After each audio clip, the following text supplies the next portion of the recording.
Hola, ¿cómo están? Soy Catalina Alba Soto y este es el seminario 16, el último seminario de microbiología 2, que va a tratar sobre agentes causales de enfermedades transmitidas por vectores biológicos. Entonces, el objetivo de este seminario es conocer diversas enfermedades transmitidas por vectores biológicos. Y acá les hago la aclaración de que no vamos a hablar de todas las enfermedades, son extensas, extensísimas, pero vamos a hablar entonces de las que son más prevalentes en Argentina y en la región, o aquellas que son importantes a nivel mundial. Después, en algunos casos vamos a poder repasar, o si no ustedes recuerdan, el ciclo de vida de estos agentes etiológicos que lo vieron en microbiología 1, y eso nos va a permitir entonces conocer los mecanismos de transmisión por vectores biológicos y eventualmente los mecanismos de transmisión alternativos. Y finalmente, como es un seminario en el que las enfermedades se agrupan por epidemiología porque son transmitidas por vectores, vamos a poder un poco entender que las estrategias de control de estas tienen que ver fuertemente con estrategias de control vectorial y, como siempre en todos estos seminarios, le vamos a dar muchísima importancia a que ustedes comprendan la metodología diagnóstica actual. Ustedes han tenido una clase teórica sobre artrópodos y más o menos conocen la definición de un artrópodo, conocen artrópodos que son productores directos de daño. Y en esta diapositiva para ilustrar tanto la diversidad de patógenos que intervienen en estas enfermedades de transmisión vectorial como la diversidad de vectores biológicos. Como patógenos se pueden transmitir virus, como el dengue y otros que vamos a ver en este seminario, bacterias como Rickettsia y Yersinia, causantes del tifus y la peste respectivamente, se pueden transmitir protozoos como Plasmodium, Leishmania y Trypanosoma cruzi, y como hemos visto en la diapositiva anterior, incluso se pueden transmitir en nimbos como las filarias. A su vez, en cuanto a los vectores, también van a tener una diversidad morfológica importante. No vamos a entrar en detalle en eso porque ustedes tuvieron la teórica, o pueden consultar la teórica de artrópodos de microbiología 1, pero tenemos dípteros, mosquitas, que ustedes conocen, como el Aedes aegypti o el Anopheles, tenemos piojos, el Pediculus humanus, que puede transmitir Rickettsia, tenemos pulgas, que pueden transmitir la peste, tenemos flebótomos, que son unos insectos particulares distintos a los dípteros y que transmiten la leishmaniosis, las diferentes especies de leishmania, y tenemos a los triatominos, la vinchuca, que es la que transmite la enfermedad de Chagas. Y en la siguiente ya podemos tratar de entender un poco por qué igual sí es importante entender la biología de estos vectores, porque esa es una herramienta más para el control de estas enfermedades vectoriales, de transmisión vectorial. Y acá para recordarles que cuando uno habla de una enfermedad de transmisión vectorial, eventualmente una parte del control de la enfermedad puede estar relacionado con las pautas que ustedes como personal de salud den a las personas en cuanto a la prevención de la picadura por barreras físicas, es decir, repelentes, por el uso de ropa adecuada, pero hay otras cosas que exceden, para el control de la transmisión, exceden al personal de salud y tienen que ver con ciertas características de la vivienda que ustedes también las pueden indicar, pero que eventualmente se tendrían que mejorar de alguna forma por otros actores y el control sobre el medio ambiente, el control químico de los estadios vectoriales, el control biológico, trampas, la vigilancia vectorial epidemiológica. Entonces, acá es muy importante. Así como en el seminario anterior, en el seminario de zoonosis, hablábamos de que otras personas que intervienen en el control de la zoonosis son, por ejemplo, el SENASA, el sector que trabaja en el control de los animales, del procesamiento, de la cría de los animales. Acá también hablamos de que es muy importante, entonces, tener dentro de todo el personal que trabaja en el control de una enfermedad, por ejemplo, entomólogos, biólogos, y sobre todo una instancia que es el control vectorial. Y eso lo deben hacer otros actores que no necesariamente son parte del personal de salud, pero que van a controlar finalmente una infección humana que es transmitida por vectores. Bueno, y ahora sí pasamos a la tripanosomiasis americana, que es una de las enfermedades justamente endémicas que vamos a ver acá en Argentina. Es endémica, pero recordemos que es una enfermedad principalmente de transmisión vectorial. Es americana porque todos los vectores que la transmiten se encuentran en el continente, desde, por así decirlo, desde Norteamérica, desde casi frontera con Estados Unidos y México, hasta por arriba de Chubut. Como ven acá, no todas la...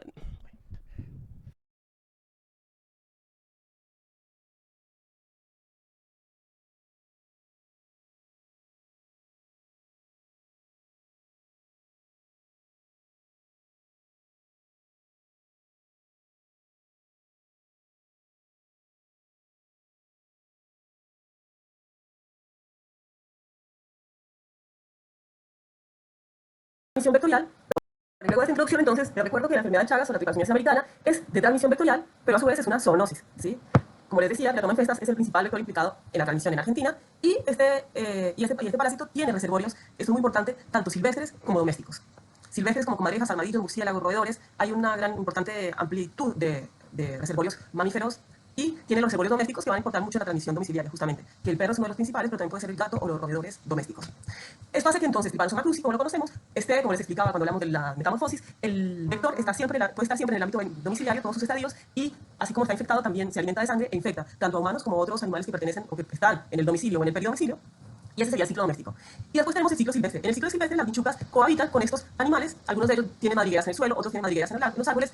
Habitan en donde ellos se alimentan, donde ellos duermen y se alimentan, porque así pueden tomar se alimentan de sangre y ahí entonces cohabitan. Y lo que se ha visto que sucede sobre todo con Teratoma infestans es que cuando uno erradica a las vinchucas infectadas del ciclo doméstico por estrategias de control vectorial, si eso no se sostiene en el tiempo, sucede que esas vinchucas que están en los ciclos silvestres vuelven a reinfestar el domicilio. Entonces, esa es una de las razones por las cuales acá en Argentina se ha comprobado que como Teratoma infestans tiene su hábitat silvestre y su origen en este ciclo y compartiendo con estos animales infectados, infectándose así, cuando reinfesta infectada, vuelve a reactivarse los ciclos domésticos y por eso las estrategias de control vectorial, las estrategias de fumigación tienen que mantenerse en el tiempo, aun cuando determinada región haya comprobado la introducción de la transmisión. Y además de la transmisión vectorial, es importante recordar que el Trypanosoma cruzi, el agente causante de la enfermedad de Chagas, se puede transmitir a otros seres humanos por mecanismos de transmisión, por modos de transmisión no vectoriales. Esto es muy importante porque tiene que hacernos abrir el panorama de que la enfermedad de Chagas no es solamente un problema de lugares en donde es endémica la vinchuca, sino que es un problema mucho más amplio. ¿Por qué? Porque tenemos los modos de transmisión transplacentaria. Recuerden que los tricomastígotes circulantes que van a estar presentes durante toda la vida de la persona infectante pueden alcanzar a la placenta e infectar al feto en cualquiera de los trimestres del embarazo. Si bien la tasa de transmisión en el caso de Trypanosoma cruzi no es tan alta como con otros patógenos, por ejemplo, las estadísticas o la casuística puede variar mucho, hablando de un 2 a un máximo 10%. Lo que sí sucede es que todas las gestantes infectadas durante todas sus gestaciones tienen ese mismo riesgo de transmitir al feto. Después está la transmisión transfusional. De nuevo, los tricomastígotes circulantes pueden encontrarse en una bolsa de sangre de un donante. A su vez, recuerden que los nidos de mastigotes que van a estar escondidos en los tejidos, alojados en los tejidos, van a ser la fuente de infección. Estos órganos de los donantes van a ser la fuente de infección en el caso de los trasplantes. Y como es un hemoparásito, pues también obviamente hay un riesgo para las personas que trabajan con fluidos con sangre, puntualmente, y las personas que son usuarios de drogas inyectables. Y dejo para último algo que es importante porque es relativamente nuevo para algunos, y es la transmisión oral. En algunas regiones donde esta sucede, se considera la enfermedad de Chagas o la tripanosomiasis una enfermedad transmisible por alimentos. ¿Esto cómo es? Esto antes se mencionaba tipo anecdótico, pero cada vez se confirma más, y es que acá mostramos, por ejemplo, la caña de azúcar. La caña de azúcar se puede consumir en la vía pública o en general los que han ido a lugares donde se consume, se exprime y sale de ella un jugo dulce que es bastante rico y fresco.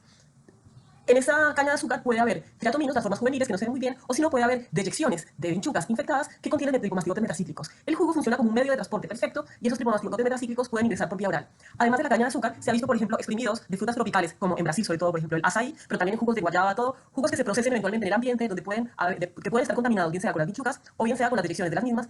Entonces, estos jugos funcionan como un medio de transporte de los tricomastígotes metacíclicos que se ha visto que son capaces no solo de ingresar por la mucosa oral, sino que también son capaces de ingresar por la mucosa gástrica. Este modo de infección entonces se ve como brotes epidémicos en diferentes personas que consumieron el mismo jugo en un mismo evento, por ejemplo, en una comida en común. Y lo que es interesante de este modo de transmisión es que cuando el parásito ingresa por la mucosa gástrica o ingresa por esta vía, aparentemente es porque tiene una mayor virulencia, o de cualquier modo la presentación clínica suele ser muchísimo más grave en la etapa aguda que en los otros modos de transmisión. Pero bueno, entonces todos estos modos de transmisión hacen que nos hacen recordar que hay que ampliar el espectro de los casos en los cuales la enfermedad se puede transmitir. Estas formas de transmisión no vectorial han hecho justamente que la enfermedad de Chagas sea considerada por la OMS una enfermedad emergente a nivel mundial, y esto por las migraciones humanas. Precisamente en países del primer mundo como en Norteamérica, Estados Unidos, Canadá, en Europa, en Japón, Asia y en Oceanía, en Australia, hay migrantes originarios de estos países del continente americano, y estas estimaciones son del 2011. Hablan del número de personas que podrían estar infectadas en esos países. Esto es importante porque justamente en estos países ha sucedido cosas como, en Estados Unidos, por ejemplo, los bancos de sangre son bancos de sangre privados, en general todo el sistema de salud es así, con lo cual no tenían presente, bueno, en Estados Unidos, se habla de Europa y en otros países, no tenían presente la pesquisa de Trypanosoma cruzi, y los bancos de sangre allá además pagan, entonces muchos migrantes utilizaban eso como una forma de sustento, y así, por ejemplo, ellos tuvieron casos de transmisión transfusional de Chagas. Y está también el problema de que justamente los médicos tampoco están tan empapados de lo que es la enfermedad de Chagas, con lo cual hay países en donde no les queda tan fácil reconocer una cardiopatía de origen chagásico. Hay lugares en donde han nacido chicos con Chagas congénito que tienen todas estas características TORCH, pero no se reconoce cuál es la patología de base que tienen. Han tenido muchos casos de personas que mueren por trasplante, por una reactivación de la enfermedad de Chagas, o porque el donante tenía Chagas. Y entonces estos países han empezado a reconocer toda la experiencia y la formación que tienen los médicos de estos continentes que se han enfrentado desde mucho más tiempo en la enfermedad de Chagas, y además empiezan a incluir en sus libros de texto un poco más la precaución de tener en cuenta el antecedente epidemiológico de las personas que viven ahí, de ser originarias de países latinoamericanos o ser descendientes de madres de estos países. Porque recuerden que en la transmisión congénita, tal vez eventualmente son personas que nacieron en estos países, pero que tienen la enfermedad por esta vía. Y de nuevo lo que les digo acá, Argentina, todo el territorio es considerado a riesgo de transmisión de Chagas por todas estas vías, pero sobre todo por la transmisión congénita. Bueno, entonces, diciendo esto, tenemos que la enfermedad de Chagas es una enfermedad de transmisión vectorial, y es cierto que mucho del control de la enfermedad se basa en eliminar el vector. Las fumigaciones periódicas, como les dije, la reinfestación a partir de los cipollos silvestres hace que la fumigación y la vigilancia entomológica realmente tengan que ser sostenidas en el tiempo. Se ha comprobado que cuando eso se corta, las viviendas se vuelven a refrescar, pero en todo el territorio tiene que hacerse el tamizaje de los donantes en bancos de sangre. Y eso es una ley nacional que viene desde hace varias décadas. El objetivo de esa ley fue poder lograr que todas las bolsas de sangre se estudiaran. Ustedes saben que hay para determinadas, o antes, por ejemplo, una estrategia era hacer un pool de bolsas o tomar muestreos al azar. No, la estrategia actual es que cada bolsa de sangre que se procesa en todos los bancos de sangre del país se tiene que estudiar para enfermedad de Chagas. Se llama cobertura al 100%, no todos los países de Latinoamérica que tienen enfermedad de Chagas la han logrado al momento. Países como Bolivia o países como México no han llegado a esa cobertura. Se tiene que emplear una técnica de alta sensibilidad.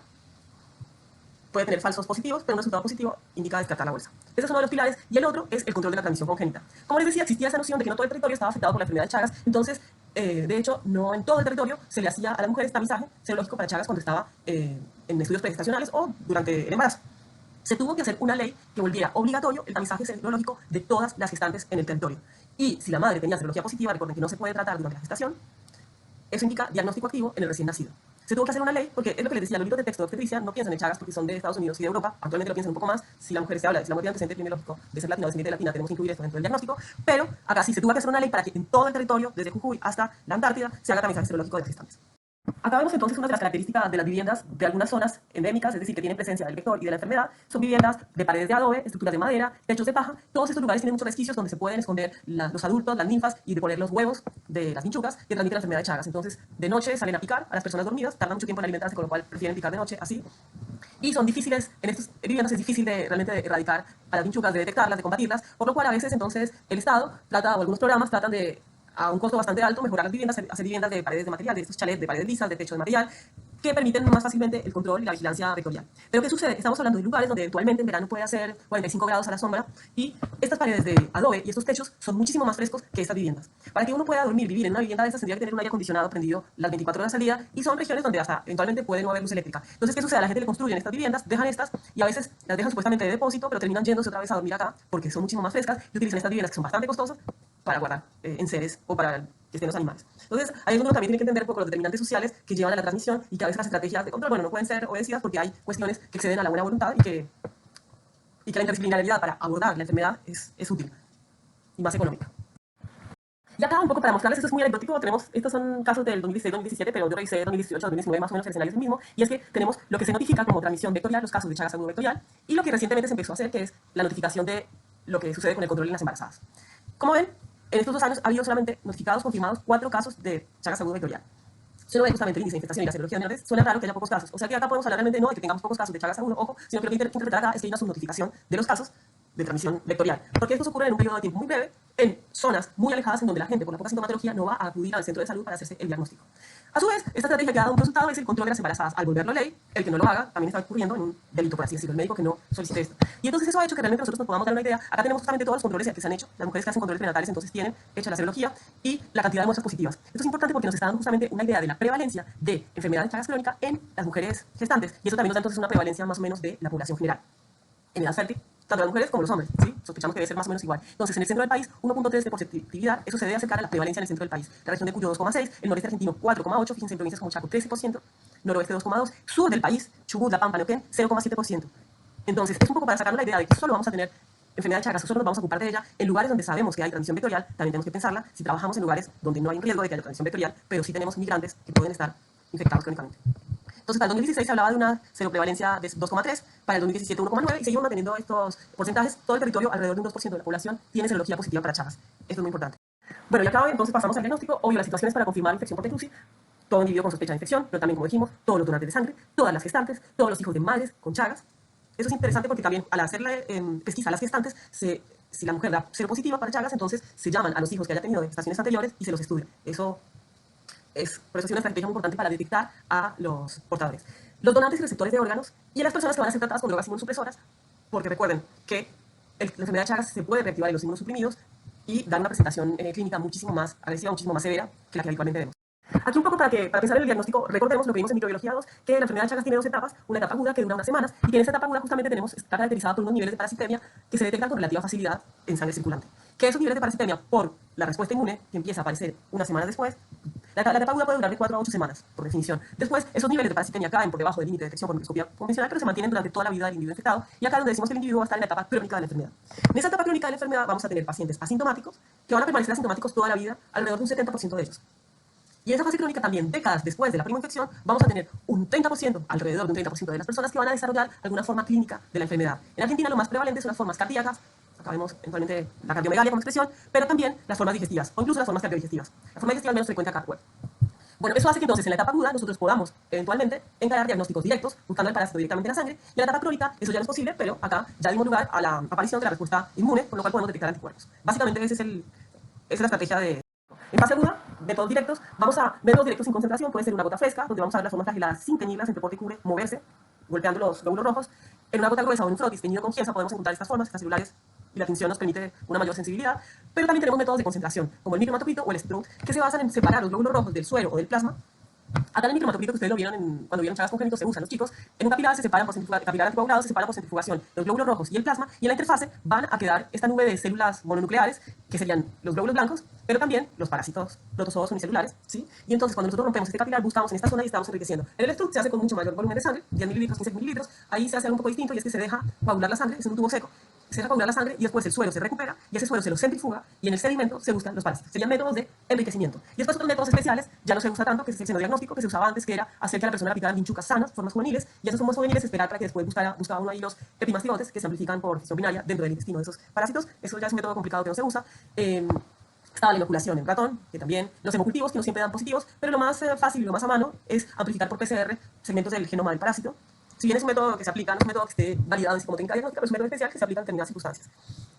Una palabra de los métodos indirectos, como les decía, bueno, la IgM para T-cruci no es un método, no es una serología que sea fácil de hacer, con lo cual no se usa de rutina como método para detectar fase aguda, pero obvio que si uno está en la etapa en la que puede documentar por seroconversión un aumento del título de IgG, eso sí es claramente nos permite hacer un diagnóstico de etapa aguda. Y acá recordemos las instancias, diagnóstico precoz de congénito, la preinfección y la reactivación. Estas son las etapas en donde uno intenta hacer un diagnóstico directo.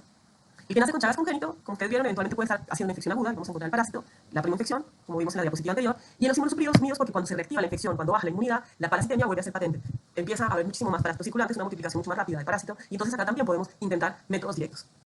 Y finalmente, entonces, en la etapa crónica de la infección, donde dijimos que por la respuesta inmune tenemos pocos parásitos circulantes, vamos a hacer métodos indirectos. Se pueden utilizar distintas técnicas, pero lo más importante, y todas ellas tienen que informar título, pero lo más importante acá del diagnóstico es que por ley, para uno hablar de que hace un diagnóstico de Chagas, es que se tienen que emplear dos técnicas distintas. Dos técnicas positivas confirman, dos técnicas negativas descartan, y para las discordantes se tiene que hacer una tercera prueba para desempatar, o enviar a otro laboratorio a hacer una tercera prueba, o repetir a los 2 meses para ver la evolución del título. Esto es muy importante, les digo, porque algunos laboratorios, como ahora, se han visto obligados a hacer el diagnóstico de Chagas, por ejemplo, para el seguimiento de las gestantes. A veces los laboratorios únicamente, o los médicos únicamente pedían ELISA para Chagas, o HAI, o IFI, y en realidad el diagnóstico obligatoriamente tiene que ser con 2 muestras. Y cualquier laboratorio que diga que hace estudios para la enfermedad de Chagas es porque tiene puesto a punto 2 métodos distintos. Acá, por ejemplo, en el Hospital de Clínicas, lo que se hace es, se hace un ELISA con lisado total, una hemoaglutinación, y se hace un ELISA recombinante como tercera prueba. A veces hacen directamente las 3 pruebas, o a veces hacen solo 2 y confirman con una tercera. Pero eso es lo que tienen en el hospital, como para darles un ejemplo. Son 3 métodos distintos, porque el ELISA lisado y el ELISA recombinante se consideran 2 métodos distintos al utilizar antígenos diferentes. Vamos a hablar entonces de la leishmaniosis. Ustedes recuerden que tenemos diferentes especies del género Leishmania que pueden producir diferentes espectros clínicos de enfermedad. Tenemos la leishmaniosis tegumentaria y la leishmaniosis visceral. Hay especies del Nuevo Mundo y hay especies del Viejo Mundo. Vamos a hablar acá concretamente de la leishmaniosis tegumentaria. La leishmania es transmitida, las especies de leishmania son transmitidas por un vector biológico que es la Lutzomia, diferentes especies también de Lutzomia, y acá les voy a contar un poco de este vector porque tiene que ver justamente con la epidemiología de la leishmaniosis en Argentina. Como ven acá, la Lutzomia es un fleboto, como habíamos dicho, no es un díptero, no es un mosquito, y básicamente vemos que tiene, morfológicamente, tiene como plumitas alrededor de las alas y de su cuerpo, pero lo más importante de este vector es que la hembra, acá vemos a la hembra hematófaga, deposita los huevos en lugares boscosos o que tienen mucha vegetación, de forma tal que las larvas no son como las de Anófeles o de Aedes, no son acuáticas, no viven en cursos de agua, sino que se los depositan en esos lugares boscosos que tengan bastante materia orgánica, cosa que las larvas, cuando los huevos eclosionan, se pueden alimentar de esta materia orgánica. Eso hizo que históricamente la distribución de la Lutzomia se fuera en las partes cálidas del norte, pero sobre todo asociado a regiones fitogeográficas que tienen bosque o que tenían bosque, como puede ser las Yungas, en Salta, Jujuy, Tucumán, Chaco, como región fitogeográfica, en Santiago del Estero, Chaco, Catamarca, Corrientes, y Amazonía. La selva amazónica acá vendría a ser la parte que sería selva misionera, que tiene que ver con, bueno, justamente Misiones y eventualmente Formosa. Entonces, históricamente, la leishmaniosis tegumentaria era una enfermedad exposicional de la gente que iba a talar bosques, que trabajaba justamente en el desmonte, y eso era epidemiológicamente muy importante, y justamente también los casos de leishmaniosis están circunscritos a provincias del norte, noroeste y noreste argentino. Acá les tengo que contar justamente que cuando uno piensa en, vamos a ver, en ese tipo de lesiones sugestivas, también tiene que pensar que a raíz del desmonte, lo que se ha visto también ahora es que al haber menos selva también ha cambiado mucho el hábitat de estas lutzomías que tienen que un poco desplazarse, o en realidad es al revés, la frontera agrícola avanza por sobre los bosques y estos se ven obligados a desplazarse y están más cerca de la población. Si uno antes pensaba que la población a riesgo eran únicamente los trabajadores que participaban en el desmonte, los que tumbaban árboles, los que estaban en aserraderos en esas zonas, o los biólogos, los botánicos, los zoólogos, lo que fuera que trabajaban ahí, ahora podemos pensar que la gente que está en esas fronteras agrícolas cerca de los montes también es susceptible a tener leishmaniosis tegumentaria. Eso por un lado. Lo otro es que al igual que la enfermedad de Chagas, es una enfermedad de transmisión vectorial y a su vez una zoonosis, porque en su ciclo de transmisión tiene un amplio espectro de reservorios. Tiene reservorios silvestres, roedores salvajes, perezosos, marsupiales y otros animales carnívoros pequeños, que en Argentina no se desconoce bien cuál es su importancia. Esa sería la importancia, es decir, que sean buenos reservorios. ¿Qué es un buen reservorio? Que tenga una gran cantidad de población cercana a la población humana, como para que haya un buen aporte para el vector de sangre, y que tenga una importante carga de parásitos, sin por tanto enfermarse demasiado, para que tenga un buen aporte de parásito para transmitirse al vector y que el vector después se lo transmita al humano. Eso sería un reservorio muy bueno, muy malo para nosotros, pero muy bueno para el parásito. El humano, los perros y los caballos son los huéspedes domésticos o domiciliarios, los caballos y los humanos, que se conocen y que presentan manifestaciones clínicas de la enfermedad. Estas serían entonces las formas clínicas de la leishmaniasis tegumentaria. La forma cutánea, que es una forma en donde inicialmente vamos a tener una lesión en donde pica el flebótomo, ahí esa lesión, o sea, va a ser una lesión que se va a encontrar en las partes expuestas a la picadura del vector. Inicialmente vamos a tener una mácula que va a transformarse en una pápula y esa pápula va a empezar a crecer y a ulcerarse. Ustedes recuerden que lo vimos en microbiología 1, que los macrófagos en esta zona están infectados por el parásito, ¿sí? Que se multiplica dentro de ellos. Y a su vez, la respuesta celular hace que acudan los linfocitos justamente a destruir esas células infectadas. Y toda esa reacción es la que va a producir esta úlcera, que es una úlcera que típicamente tiene unos bordes indurados y levantados y que eventualmente con una buena respuesta celular del huésped se puede resolver sola sin tratamiento, dejando una lesión cicatricial atrófica. ¿Qué puede suceder? Años después de esta lesión inicial, vamos a poder ver en algunos casos la forma mucocutánea. En la forma mucocutánea, primero hay una invasión inicial de la mucosa nasal, ahí entonces los histocitos van a estar infectados, empiezan a aparecer los infiltrados en la mucosa nasal, pero también en la cavidad bucal, en la laringe, en la faringe, y eventualmente vamos a tener una expresión crónica de la enfermedad que puede llevar a la destrucción del tabique nasal, a la destrucción de la mucosa y el paladar blando, y a esta presentación que vemos acá. El diagnóstico de la leishmaniasis cutánea es.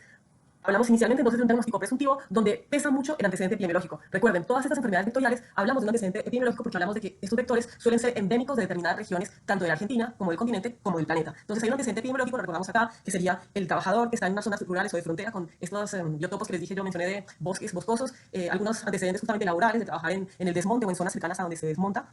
Y finalmente, obviamente, clínicamente, las lesiones a nivel cutáneo de mucosas expuestas. Todo este diagnóstico presuntivo nos lleva a hacer el diagnóstico de certeza. Solamente nosotros tenemos esas lesiones y para poder hacer ese diagnóstico de certeza, sospechamos leishmaniosis y pedimos exámenes para buscar al parásito.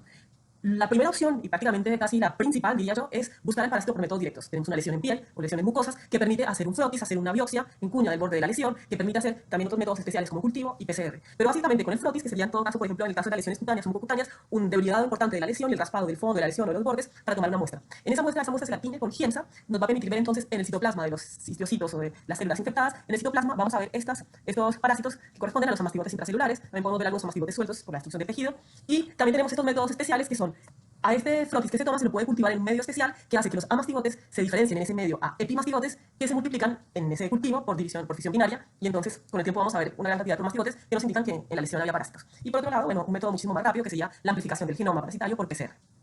Como les decía, los métodos indirectos no son tan confiables porque, de hecho, lo que tenemos disponible son serologías que muchas veces utilizan antígeno total que puede dar reacción cruzada con Trypanosoma cruzi. Y si pensamos, también tenemos entonces el caso en Argentina, que tanto Trypanosoma cruzi como Leishmania comparten zonas endémicas, con lo cual pueden dar falsos positivos.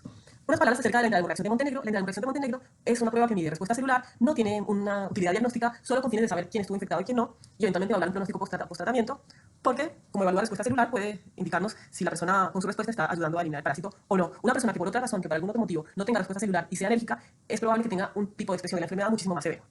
Acá tenemos entonces, por un lado, los promastigotes, que vendrían a ser los que, cuando nosotros tomamos una biopsia o un frotis de la lesión, podemos, como les decía, cultivarlas en un medio que hace que se diferencien a promastigotes, que como se multiplican por fisión binaria, es una forma de amplificación distinta a la PCR. Esto tarda más tiempo, pero también se hace. Y por otro lado, acá en los frotis, como les decía, es importante hacer la tinción con Giemsa y recordar bien la morfología de los amastigotes, ya que algunos de ellos los vamos a poder ver eventualmente en el citoplasma, claramente, algunos van a estar sueltos. Pero tenemos algunos casos, piensen ustedes en esas lesiones que tienen un infiltrado importante y eventualmente sobre infección con bacterias y levaduras y otros hongos, es importante tener bien clara cuál es la morfología del amastigote. Recuerden que tenemos con Giemsa se puede distinguir bien el núcleo y el kinetoplasma al lado. Y recuerden que en este tipo de lesiones hay que hacer diagnósticos diferenciales, por ejemplo, con hongos como paracoxidiomycosis. Entonces, realmente hacer el diagnóstico morfológico microbiológico es importante. Y otro espectro de presentación de la leishmaniosis es la leishmaniosis visceral. La leishmaniosis visceral es causada tanto en el Nuevo Mundo como en el Viejo Mundo por especies de leishmania distintas a las que causan la leishmaniosis tegumentaria y es transmitida por flebótomos, estos insectos pequeños que son en Argentina el vector biológico sería especies del género Luxomia. No, hay más de una especie que es capaz de transmitirla al humano y a los reservorios. Es una zoonosis vectorial que vamos a ver que tiene reservorios silvestres y reservorios que participan en el ciclo doméstico. Es una enfermedad que tiene una importante morbimortalidad, tiene una mortalidad alta sin tratamiento en los extremos de la vida, sobre todo en niños. En Argentina, el agente causal es Leishmania chagasi/infantum, y les voy a explicar por qué esta sinonimia.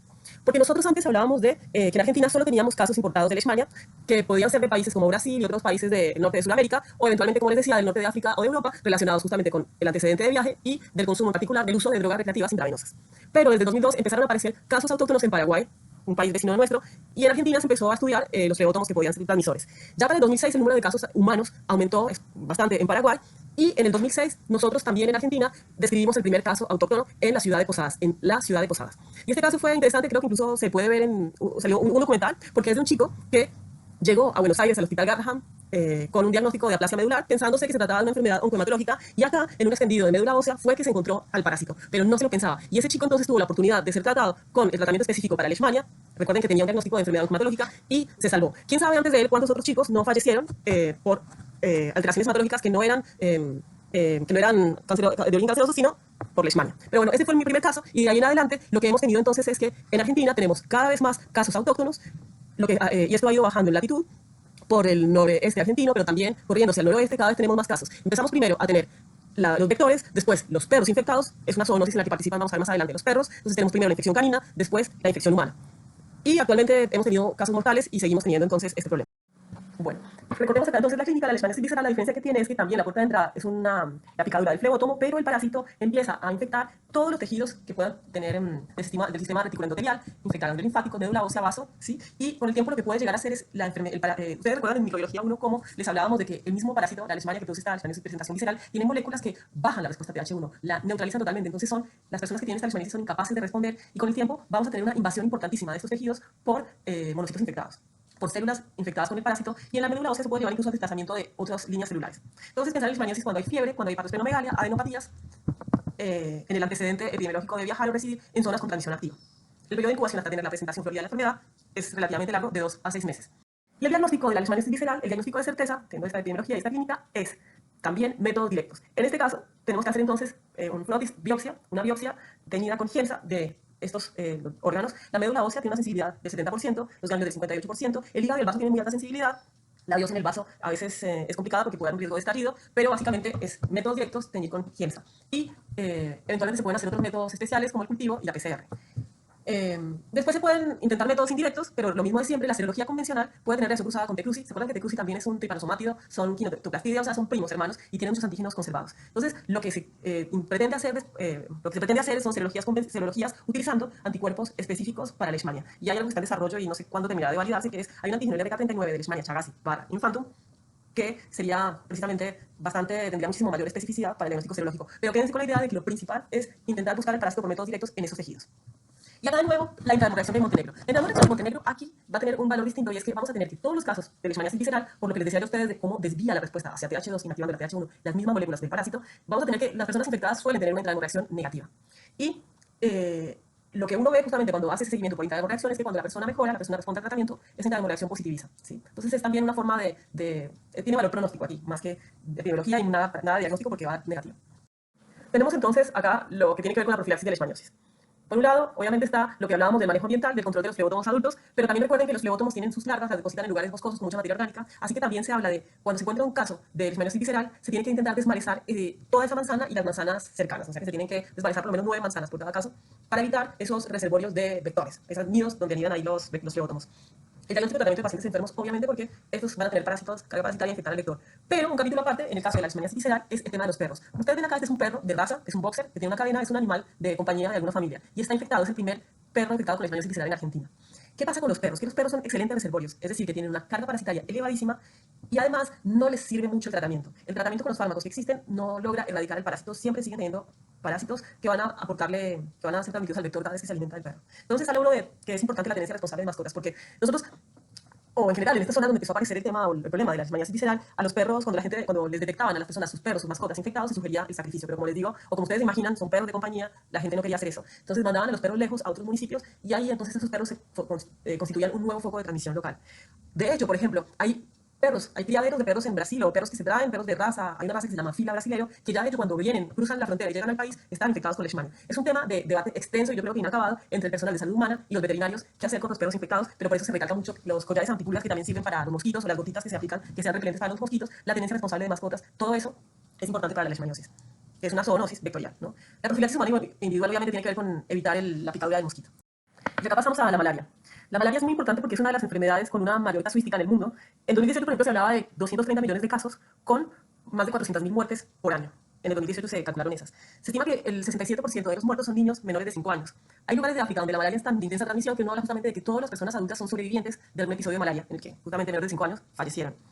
Y si bien acá en Argentina podemos decir que oficialmente en el 2019 se interrumpió la transmisión local, no tenemos casos autóctonos desde hace más de 10 años, sí tenemos casos importados por viajeros o migrantes de países con alta endemicidad. Acá tenemos entonces un mapa relativamente reciente donde se ve la extensión de la malaria tiene que ver con la distribución de estas especies de anófeles, porque el transmisor es la hembra que es hematófaga para poder oviponer. Entonces tenemos justamente cómo malaria va a haber en países de regiones tropicales y subtropicales y a su vez en esos países en determinadas regiones en donde se encuentre la hembra de anófeles, que como vimos en el caso es parecido a Aedes en el sentido que la larva está en lugares quietos, acuáticos, es acuática y en aguas quietas. Pero bueno, Fíjense que sobre todo tenemos lugares de intensa transmisión en África, en algunas zonas de Sudamérica, más bien hacia la región amazónica, y también en algunos lugares de Asia, del sudeste asiático, sobre todo.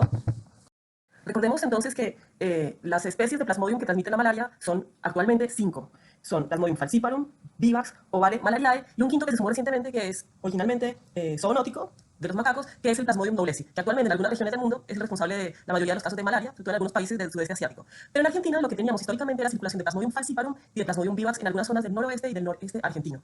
El Plasmodium falciparum dejó de circular desde 1948 y desde entonces lo que teníamos era circulación de Plasmodium vivax, que es uno de los más distribuidos en el mundo y sobre todo en América. Pero precisamente lo que comentaba en la diapositiva anterior es que Argentina ha visto reducido, paulatinamente ha habido una reducción de los casos autóctonos. Y es así que, desde que se logró la interrupción, solo tenemos casos importados. Para que tengan una idea, acá les mostraba los datos de 2018-2019, hemos tenido 46 casos de malaria en Argentina y todos ellos son importados. Hemos tenido oleadas de casos importados de gente procedente de África, los migrantes que van a visitar a su familia de vacaciones y han perdido la inmunidad relativa que da las constantes infecciones, pueden volver presentando un caso de malaria severa. También actualmente tenemos casos de los migrantes de Venezuela, en donde hay un rebrote importante de Plasmodium vivax, que pueden volver con episodios de malaria por Plasmodium vivax. Entonces, las estrategias de profilaxis dependen también de la situación epidemiológica. En los lugares de intensa transmisión, lo que más se usa es evitar la picadura nocturna, y esto es con los mosquiteros embebidos con insecticidas. Sobre todo es una estrategia útil para retrasar la infección de los chicos, que son más susceptibles, y porque la hembra tiene justamente hábitos crepusculares, pica al atardecer, a la noche en las viviendas. También se puede hacer fumigación. Hay que recordar que igual estas estrategias de fumigación masiva, por ejemplo, como las que hubo con DDT en los 50, son efectivas para bajar la carga del vector, pero también generan una presión de selección importante que hace que eventualmente se aparezcan mosquitos resistentes a los insecticidas. Y por otro lado, si recordamos que los aedes, las larvas y las pupas están en cursos de agua o en aguas limpias, eventualmente se pueden intentar estrategias de control con larvicidas o con siembra de alevinos o animales que se alimenten de estas larvas y estas pupas, pero es muy difícil la estrategia aplicarla masivamente en los cursos de agua, que además a veces están alejados de las zonas en donde las hembras pican, porque las hembras de anófeles tienen una capacidad de vuelo y de dispersión bastante alta. Pero una estrategia que se puede aplicar, por ejemplo, en nuestra situación, que es de país no endémico, pero que en el que eventualmente la gente viaje a países o a lugares de países donde hay intensidad de transmisión, es la quimioprofilaxis del viajero. ¿Esto de qué se trata? Y es de iniciar previo al viaje el tratamiento con fármacos para llegar a la zona con niveles plasmáticos de estos fármacos, de estos antimaláricos, cosa que cuando uno sea picado ya tenga los antimaláricos que destruyan a los estadios parasitarios que están en circulación. Obviamente la droga de selección va a depender de farmacoresistencia en el lugar de destino, si la quimioprofilaxis falla, de que haya disponibilidad de otros fármacos al regreso para tratar eventualmente la crisis palúdica. Y obviamente las medidas de protección sobre repelentes y expedientes adecuados, eso siempre se tiene que indicar. Y acá entonces tenemos el algoritmo diagnóstico.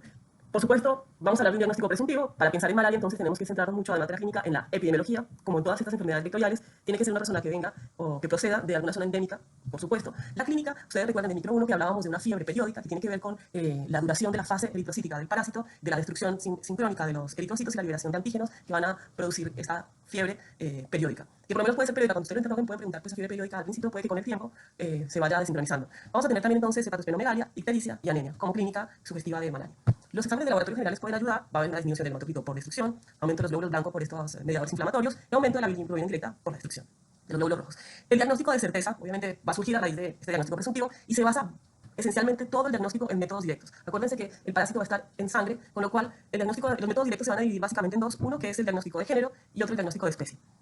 Métodos que permiten identificar Plasmodium únicamente, como la gota gruesa y el frotis, y métodos que permiten hacer el diagnóstico de especie, que serían el frotis con tinción con Giemsa, inmunocromatografías que capturen antígenos específicos para una u otra especie, y la PCR, y eventualmente en la gota gruesa si no puede encontrar hallazgos morfológicos característicos. ¿Cuál sería el interés de hacer el diagnóstico de especie? No solamente tiene un interés epidemiológico, por supuesto, sino para identificar varias cosas. Recuerden que si hablamos de Plasmodium falciparum, estamos pensando en factores de virulencia que tienen que ver con la adhesión a los microcapilares, podemos pensar también en el depósito de inmunocomplejos y otras eventualidades que van a hacer que el curso de la infección sea más severa. Si hablamos de infección por Vivax y Ovale, recuerden que estos tienen unos estadios que se llaman hipnozoitos hepáticos que van a producir eventualmente futuras recaídas. Para esto es importante utilizar un tratamiento que no solo destruya las formas plasmáticas, o sea, una droga que tenga buena disponibilidad plasmática para destruir los parásitos en fase eritrocítica, sino que hay que utilizar una droga que tenga disponibilidad hepática para llegar a destruir esos hipnozoitos y evitar las futuras complicaciones. Por eso es que es importante hacer el diagnóstico de especie.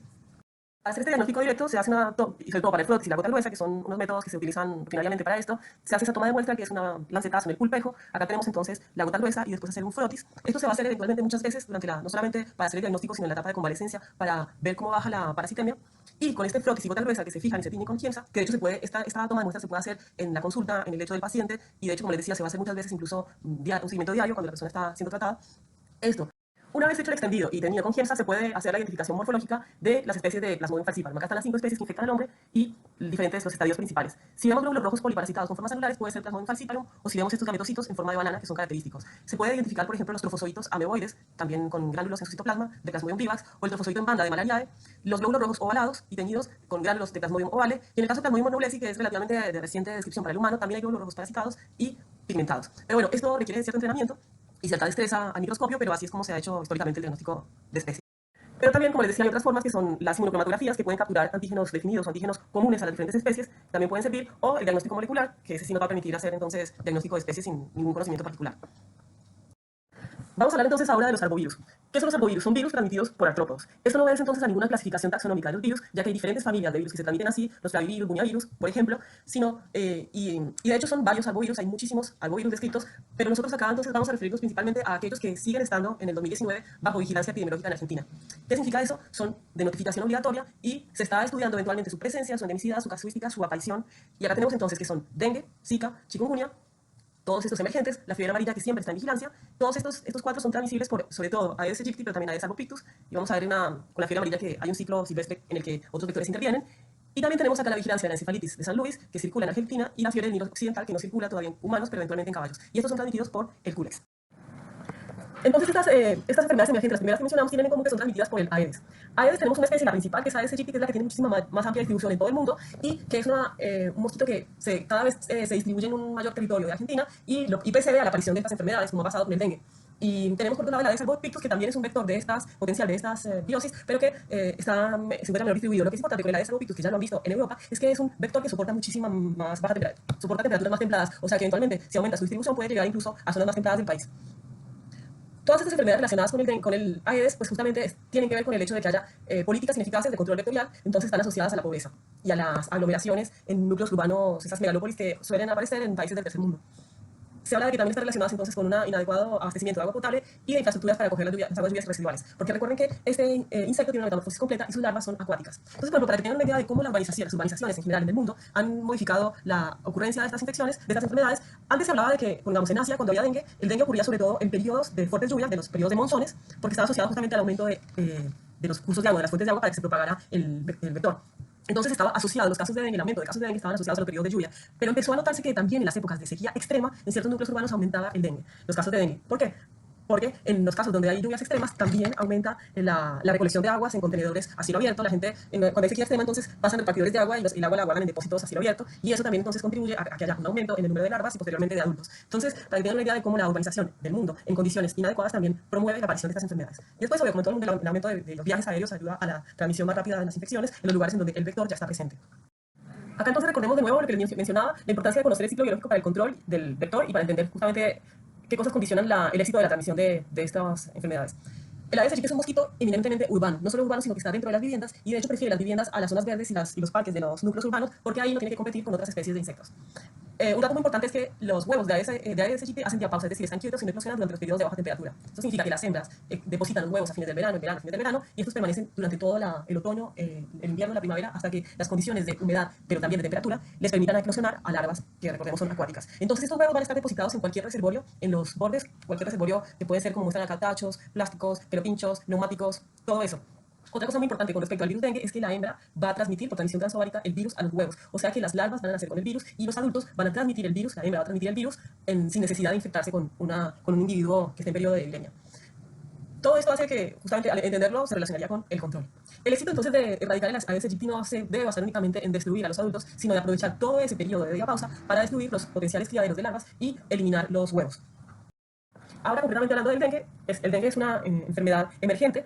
Empezaron a aparecer los primeros casos a fines de los 50, que se empezaron a notar en Asia, después en África, y empezó a llegar a América alrededor de fines de los 80, los 90, y siempre precedido por el hecho de que hubiera áreas con presencia del vector. Que es lo que nosotros estamos viendo acá en Argentina. Aedes hemos visto desde hace mucho tiempo, pero las zonas de circulación autóctona son las hemos tenido en la última década. Se calcula que como se ve acá un 40% de la población está a riesgo de infectarse con dengue. Entonces, la presentación del dengue, este sería el cuadro clínico. Hay dos formas de presentación que se reconocen, que son el dengue clásico y el dengue grave, y reemplazan a otras formas que se hablaba, por ejemplo, el síndrome de shock por dengue, ahora es dengue clásico o dengue grave. El dengue clásico sería lo que ocurre en la mayoría de los pacientes que después de un periodo de incubación de 4 a 10 días Empieza con un periodo febril que puede durar de 2 a 7 días, que tiene síntomas o puede ser incluso en algunas personas asintomática. Los síntomas concurrentes pueden ser dolor de cabeza, algo muy típico es el dolor retroocular en dengue, puede haber dolores musculares, dolores articulares, y puede haber erupción, un rash macular, maculopapular, puede haber vómito, diarrea y signos de hemorragia menores, que pueden ser hemorragia nasal, hemorragia de encías y petequias. También puede haber algo de plaquetopenia.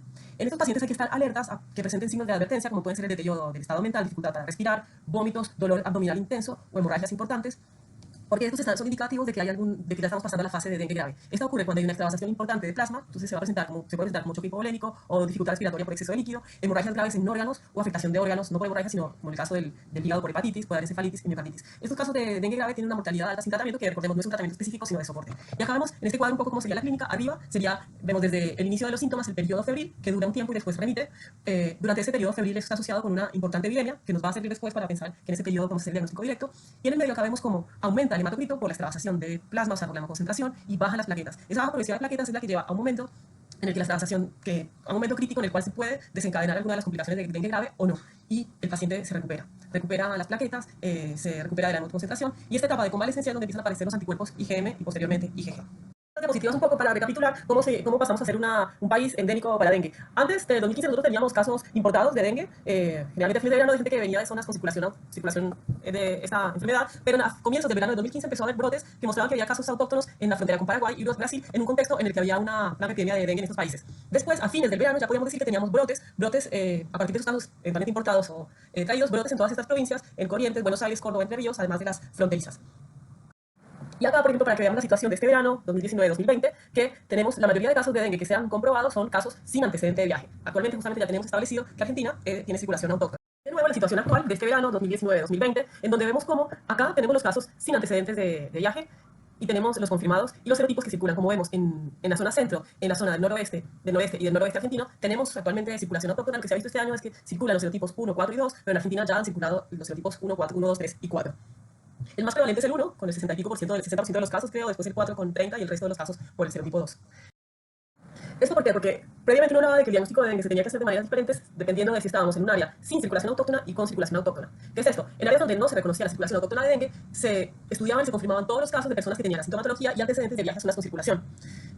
Y a estos sí se les hacía el diagnóstico, o se les hace el diagnóstico de certeza.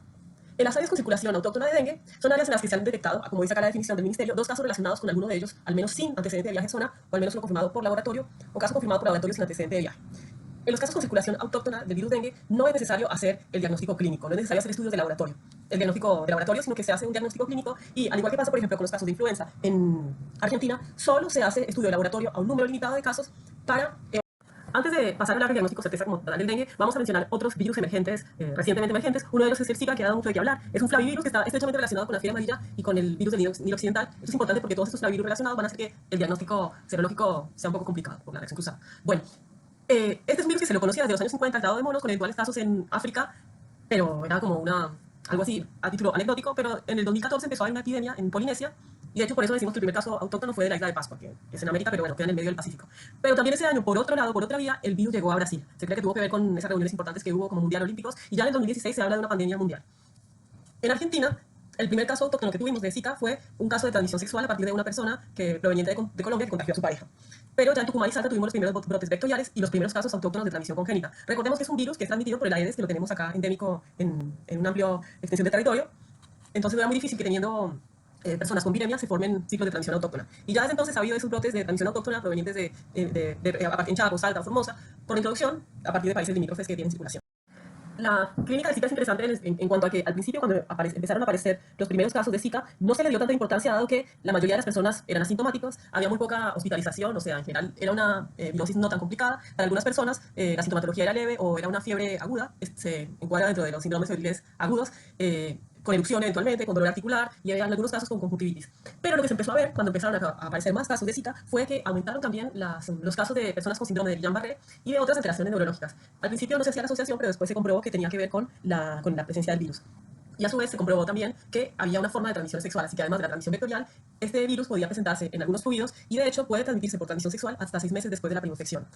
Lo que es más importante es que se comprobó la transmisión congénita del virus Zika. A fines del 2016, esto era algo que no era del todo sabido, pero lo que sí se empezó a ver fue, sobre todo en Brasil y sobre todo en el nordeste de Brasil, hubo la aparición de muchos casos de niños nacidos con microcefalia, y se hizo una asociación eventualmente con el Zika, pero también podía haber sido con agrotóxicos. En fin, la asociación existía, pero no estaba comprobada. Pero después, cuando empezó a ocurrir en otros lugares, pongamos, se pudo hacer el diagnóstico serológico de las embarazadas y seguir el nacimiento de los chicos, y se comprobó entonces que efectivamente el Zika se transmite a través de la placenta en todas las etapas de la gestación, y es un virus neurotrópico muy parecido en ese sentido a la rubiola. Cuando hay preinfección durante el embarazo puede causar abortos, muerte fetal, y después las complicaciones, secuelas como la que mencionábamos, la microcefalia, convulsiones, retraso madurativo y alteraciones auditivas, visuales, etc. Todo ese espectro de alteraciones que tiene que ver con que es un virus neurotrópico. Por lo tanto, tenemos entonces la transmisión vectorial, la transmisión sexual y la transmisión congénita de este virus, que lo hizo que cobrara muchísima importancia. El otro virus que es emergente es el virus chikungunya. Es un virus que pertenece a los alfavirus, y chikungunya significa hombre encorvado. También es transmitido por el Aedes aegypti o el Aedes albopictus, y además de la transmisión vectorial, se ha descrito con transmisión connatal cuando hay viremia en el periodo cercano al nacimiento. Acá también es un virus que tiene reservorios no humanos, primates roedores, y entonces justamente lo que se vio fue también alrededor de los 50 había unos pequeños brotes en comunidades en Asia y África a partir de estos reservorios animales. Pero también todo esto anecdóticamente, pero a partir de 2004 en adelante fue que se empezó a ver brotes de transmisión interhumana importante, y en el 2013 empezó la transmisión autóctona en el Caribe. A partir del en el 2014 justamente se comprobó se diagnosticó el primer caso de chikungunya acá en Argentina era un caso importado de una persona que había viajado a la República Dominicana. De ahí en adelante se siguieron reportando casos importados relacionados con viajes a zonas endémicas, pero ya en el 2016, a partir del 2016 también se registran brotes de transmisión autóctona a partir de esos casos importados, porque tenemos de nuevo acá el vector. En el caso de chikungunya, la presentación clínica también tiene sus particularidades, y es que el periodo de incubación es relativamente corto. Tiene como síntomas más comunes también una fiebre de aparición súbita, con dolor articular, puede dar dolor de cabeza, dolor muscular, edema, sarpullido, muy parecido a lo que pasa con Zika y dengue. Pero en el caso del chikungunya, y por eso chikungunya significa hombre encorvado, es porque el dolor articular puede ser muchísimo más incapacitante. Es un dolor articular fuerte, y además es un dolor articular que puede persistir a veces en una o varias articulaciones durante meses. Se cree que hay un solo serotipo circulante, por lo cual la infección protege vía de futuras infecciones, que es lo que se está viendo actualmente. Pero básicamente la presentación clínica dentro de las personas que lo tienen puede ser ese dolor articular que en la etapa aguda es muy fuerte, pero que puede prolongarse en el tiempo. Entonces, la definición de caso sería el caso sospechoso en pacientes con fiebre, artralgia grave o incapacitante, artritis no explicada, que haya visitado áreas endémicas o con transmisión confirmada. Recordemos entonces que en Argentina podemos hablar de que en ciertos periodos hay lugares donde ya ha habido circulación autóctona y la puede volver a ver, además de los viajes a otros países. Como ustedes ven, estos tres arbovirus emergentes en la Argentina tienen además tienen esta característica de tener una presentación clínica similar. El inicio de los síntomas puede variar a partir de la diapositiva dura entre ellos, algunos más largos, otros más cortos, pero también se pueden superponer. Y todos ellos tienen una fiebre alta en el comienzo, fiebre, y se engloban dentro de la definición de síndrome febril específico agudo en sus inicios, ¿no? También todos ellos producen cefalea, dolor articular, dolor muscular más o menos intenso, puede haber náuseas, vómito, todos ellos pueden concurrir con rash, y eso hace que eventualmente en zonas en donde no hay circulación o brotes autóctonos sea difícil el diagnóstico diferencial. En términos generales, acá queremos explicar cómo es el abordaje diagnóstico de los arbovirus. Y esto va a depender de justamente el tiempo en el que estemos viendo a la persona a partir del inicio de los síntomas. Lo que sucede es que durante los primeros días desde la aparición de los síntomas, la persona va a tener una viremia, con lo cual nosotros podemos hacer una detección directa del genoma viral por RT-PCR, o en el caso del dengue podemos buscar el antígeno viral NS1. Pasado ese tiempo, la viremia disminuye, desaparece, con lo cual eventualmente la detección directa va a ser negativa. Pasado ese tiempo, que puede ser 4, 6, 7 días, uno lo que va a intentar es buscar inmunoglobulinas M inicialmente. Si la IgM da positivo, hay que recordar que la IgM positiva también en el caso de dengue y Zika, que son flavivirus, puede dar reacción cruzada entre sí o con las personas que estuvieron vacunadas con fiebre amarilla. Ese sería el caso acá en Argentina. Eventualmente en otros países también pueden hacer reacción cruzada con otros flavivirus que acá no tenemos. Es por eso que nosotros decimos, cuando hablamos de diagnóstico de certeza, que una IgM positiva siempre se tiene que confirmar haciendo una prueba de neutralización, es decir, detectando anticuerpos neutralizantes, que son inmunoglobulinas G. Además, porque en esas pruebas de neutralización se hace la neutralización contra el virus, con lo cual es altamente específica y descarta falsos positivos. Antes de empezar con esta diapositiva, quiero aclararles justamente lo que mencionaba antes, y es que actualmente en Argentina, en el caso de dengue, tenemos, obviamente, a fines del verano, cuando tenemos la mayor cantidad de mosquitos infectados de hembras alimentándose de sangre, tenemos la mayor cantidad de casos de dengue con circulación autóctona, y en esos casos, justamente, no hacemos el diagnóstico de certeza, hacemos el diagnóstico clínico, pero acá lo que les voy a mostrar sería la situación de estas infecciones emergentes en lugares en donde eventualmente llega una persona con un síndrome febril inespecífico agudo, con estos síntomas que, como les dije, son un poco superpuestos para estas tres entidades nuevas, y se necesita se tiene una sospecha y se necesita hacer un diagnóstico de certeza. Acordémonos que todo esto es en el contexto de vigilancia epidemiológica, donde todos los casos se notifican. Entonces, siendo así, ¿qué vamos a hacer? Como mencionamos en la diapositiva anterior, lo que vamos a hacer va a depender del tiempo de inicio de los síntomas. Si la persona llega con un inicio de síntomas menor a 6 días, nosotros podemos intentar la primera parte del diagnóstico, que es, pensando que todavía está en periodo de epidemia, intentar hacer un diagnóstico directo. El diagnóstico directo sería, para los 3 virus, la detección de genoma viral por RT-PCR. ¿Qué cosas particulares hay? En el caso de dengue, también se puede buscar el antígeno NS1 por inmunocromatografía. Eso sería como una cosa particular de dengue. En el caso de Zika, eventualmente se puede hacer la detección en orina. Eso también está ya, la detección de genoma viral en orina. Eso también ya se ha puesto a punto como una metodología justamente menos invasiva. En todos estos casos, cuando el diagnóstico directo da positivo, es confirmatorio. Pero cuando da negativo, tenemos entonces que proceder a buscar anticuerpos. Recuerden que hablamos de que hay una ventana entre el día 4 y el día 6, por ejemplo, en el cual la viremia puede dar negativa sin que uno por eso pueda descartar. Entonces ahí tenemos que pasar a buscar anticuerpos, a buscar esa elevación de la IgM y lo que viene después. Entonces ese es como el corolario un poco de lo que vimos antes. Entonces acá justamente les hablamos de, en la siguiente etapa, la detección de anticuerpos, y como ven hablamos de que uno intenta encarar la detección de anticuerpos pasados los 4 días de inicio de los síntomas. Entonces les recuerdo eso, que si el diagnóstico directo da negativo, no nos quedamos tranquilos de que el caso es negativo o no tiene ninguno de estos virus, sino que eventualmente no pescamos el periodo de viremia. Recuerden que lo que la gente refiere como síntomas o días de inicio de síntomas también es completamente subjetivo en algunos casos. Entonces, lo primero que se hace para la detección serológica de anticuerpos es IgM. Y aquí tenemos que, es muy importante entender el concepto de que cuando la IgM es positiva, nosotros no confirmamos, hablamos de un caso probable. Y tenemos que esperar unos días para hacer la confirmación, y la confirmación es por pruebas de neutralización. ¿Qué problemas tiene la IgM? La detección de IgM en general es un poco más complicada que las inmunoglobulinas que aparecen más tarde. Y lo que se ha visto con dengue y zika, que son flavivirus, es que la IgM puede dar reacción cruzada entre estos dos y también con otros flavivirus como el de la encefalitis de San Luis, Nilo Occidental o fiebre amarilla. Esto es importante, el caso de la fiebre amarilla. Chikungunya no, porque no es un flavivirus, pero también el test de IgM puede ser complicado. Cuestión que todos ellos se confirman con una prueba de neutralización, o sea, con la búsqueda de anticuerpos neutralizantes, que es algo más específico por el tipo de metodología que se emplea justamente. Entonces, la búsqueda de anticuerpos neutralizantes se suele hacer acá con una prueba que se llama la prueba de neutralización en placa. ¿Cómo se hace? Esta prueba es mucho más específica porque justamente busca la neutralización de partículas virales y eso ya es completamente específico para cada virus. Entonces, lo que nosotros vamos a hacer con esta prueba es poner en tubos en donde hay la misma cantidad de virus, diluciones seriadas del suero. Ese suero puede o no contener anticuerpos neutralizantes. Entonces, si hay anticuerpos neutralizantes, estos van a neutralizar, de mayor a menor título, van a neutralizar las partículas virales. O sea que el virus va a quedar inactivo. ¿Qué hacemos entonces con el contenido de esos tubos? Esos tubos después se siembran en placas que tienen monocapa de células que son susceptibles al virus, que se mueren por la presencia del virus. Entonces, si las células se mueren, vamos a tener placas que no captan el colorante vital. Si las células no se mueren, si el virus fue inactivado, las células no se van a morir y entonces la monocapa va a captar todo el colorante. Esto se titula y es entonces una prueba indirecta de la presencia de anticuerpos neutralizantes y como les decía, tiene relativamente buena sensibilidad y la especificidad es alta.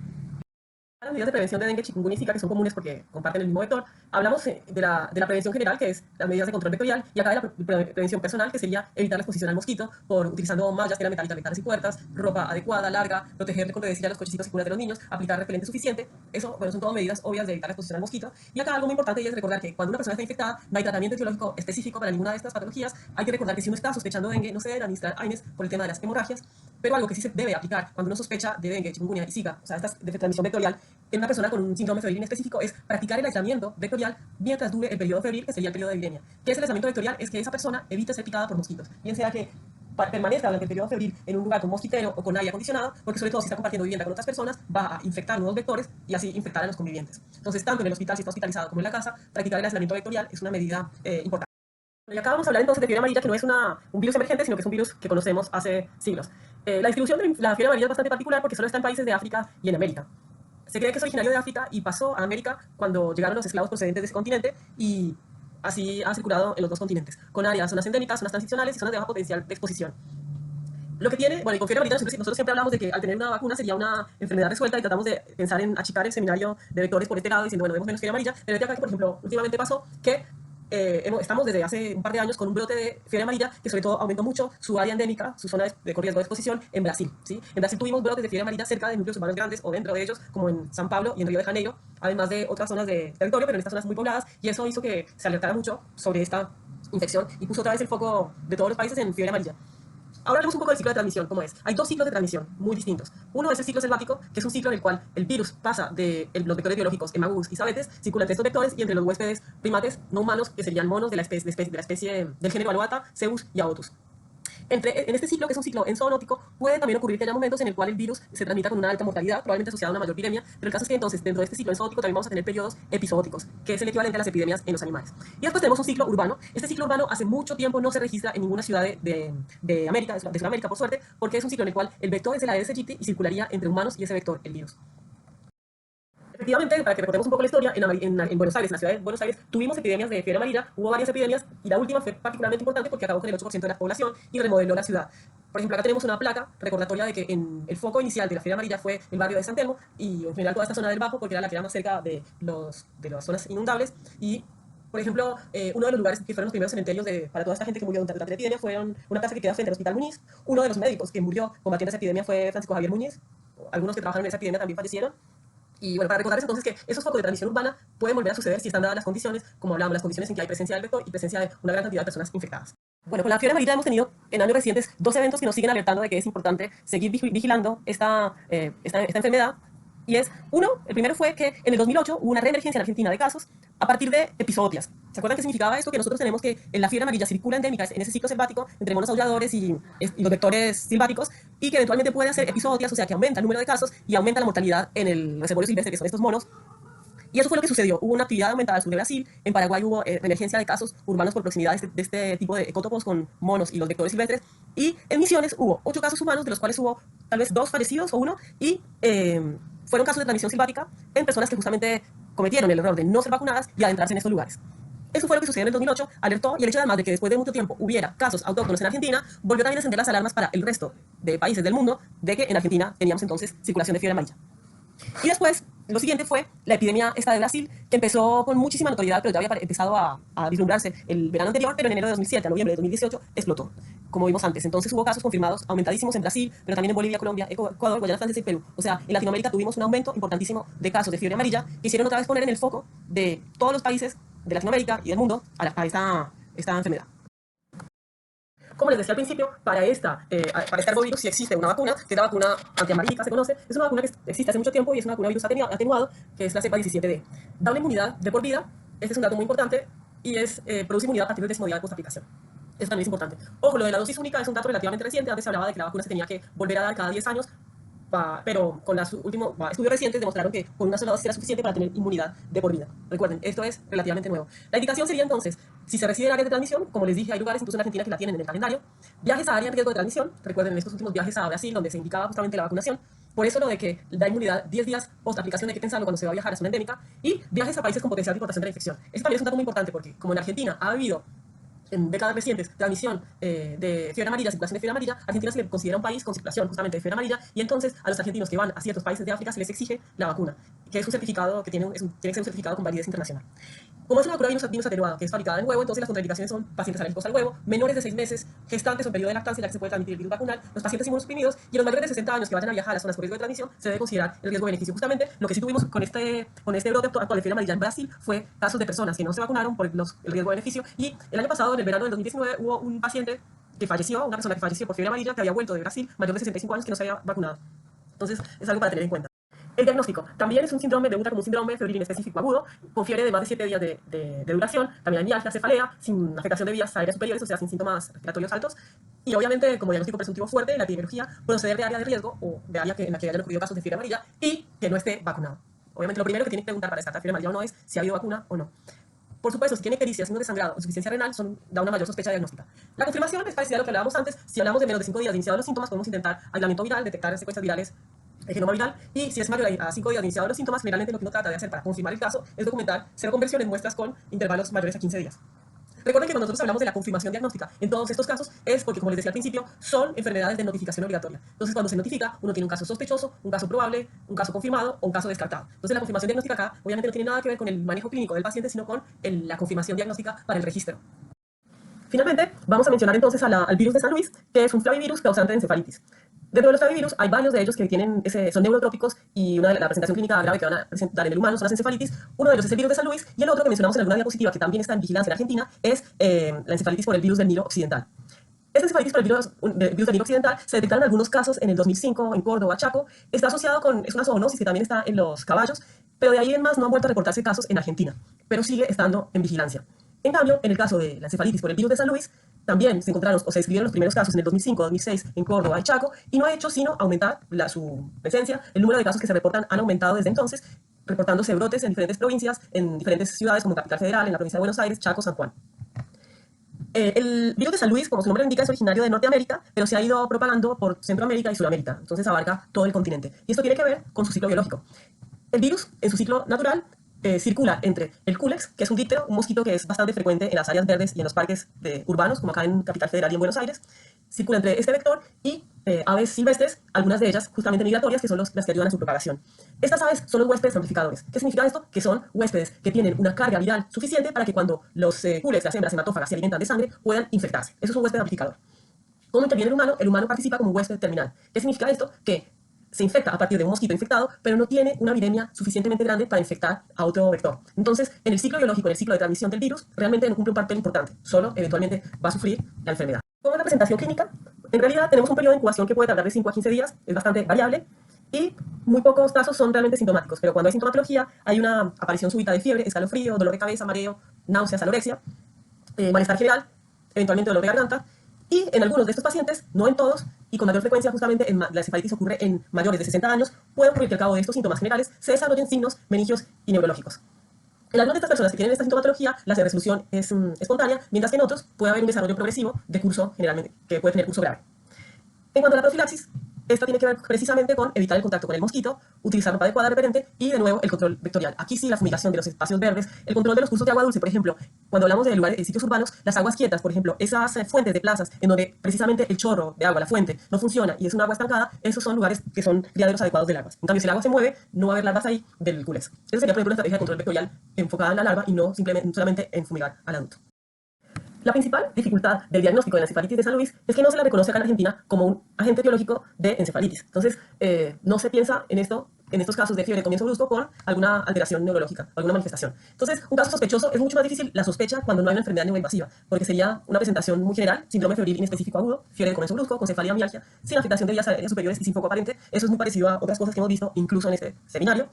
Con enfermedad neuroinvasiva sería cuando se asocia a estas manifestaciones neurológicas, meningitis o encefalitis. Y ahí sí es muy interesante y muy importante recordar o poner al virus de San Luis dentro de los agentes etiológicos. Como les decía, es una enfermedad emergente de relativamente reciente aparición en Argentina, tiene menos de 15 años entre nosotros, con lo cual, para pensarla hay que pensar en este seminario o en otros lugares en donde ustedes vean al virus de San Luis como agente etiológico de encefalitis en Argentina. Entonces el diagnóstico de nuevo va a tener que ver, como en los casos anteriores de los otros flavivirus, con el tiempo que llevemos a partir del inicio de los síntomas. Si tenemos menos de 5 días desde el inicio de los síntomas, podemos intentar hacer un diagnóstico biológico directo, detectando por RT-PCR genoma viral, antígeno viral o aislamientos del virus. Y para esto, en este caso, sí podemos pensar no solamente buscar el virus en sangre, sino también el líquido cefalorraquídeo, obviamente en el contexto de manifestaciones neurológicas, ¿no? Si es positivo, obviamente un diagnóstico directo es absolutamente confirmatorio de esta entidad. Pero hay que recordar justamente lo que nosotros mencionábamos, en las personas que tienen virus de San Luis, la viremia suele ser baja y de corta duración. O sea que es probable que un diagnóstico directo negativo nos siempre esté diciéndonos que no hay encefalitis de San Luis, por más que se haya tomado la muestra antes de los 5 días de los primeros 5 días de inicio de los síntomas. Entonces, siempre hay que intentar eventualmente buscar la serología. Y esto se puede hacer, uno puede esperar encontrar IgM en sangre o líquido cefalorraquídeo 5 días después de iniciados los síntomas.